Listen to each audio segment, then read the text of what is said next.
How's it going, guys? I'm doing my presentation on Cesar Chavez. I'm running a trial period on some screen mirroring software, so bear with me if it cuts out. I have to restart the trial. Thank you. Chavez was born in Yuma, Arizona in 1927, where he spent most of his childhood with his family working on a farm in exchange for 40 acres of land to live on. However, that deal was betrayed, and the land was sold to a man named Justice Jackson.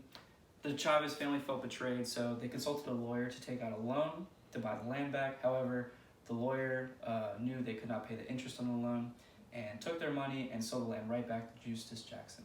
And this is where Cesar Chavez first learned of injustice. In his early life, after being betrayed, Cesar and his family moved to California to a pretty rough district called Sal Si Puedes, which in Spanish means leave if you can. Cesar's academic life was not very good because he could not speak Spanish in school without being punished, which was all he spoke at home.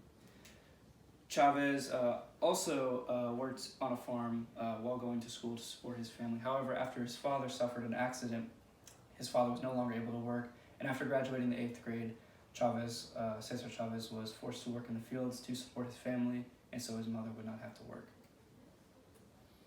After serving in the Navy for 2 years, Cesar worked as a labor and community organizer during the 1950s in San Jose, California.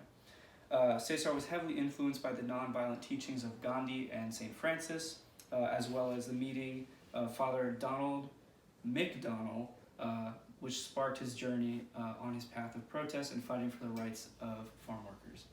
In 1962, he founded the National Farm Workers Association, Welcome back. In 1965, Chavez partnered with the Agricultural Workers Organizing Committee to put on the first unionized strike against grape growers in California in an effort to bring awareness to the harsh labor conditions and hardships that farm workers went through. The unification of these organizations led to the founding of the United Farm Workers Association. Chavez and the UFW had many victories together, paving the way for worker compensation and improved working conditions. Chavez used his education of nonviolent action to pass on to his followers and members of his organization to put on successful boycotts and nonviolent protests.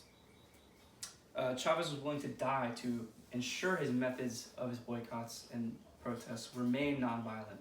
One of his main methods was fasting in an effort to bring awareness to the mistreatment and dehumanization of farm workers. Chavez frequently used this method to prove nonviolent means can yield results and combat injustice through persistence and dedication.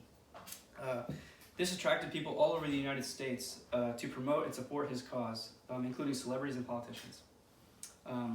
In addition to his activism for farm workers, he was an active advocate for the rights of gay people, and in addition was also very opposed to the Vietnam War.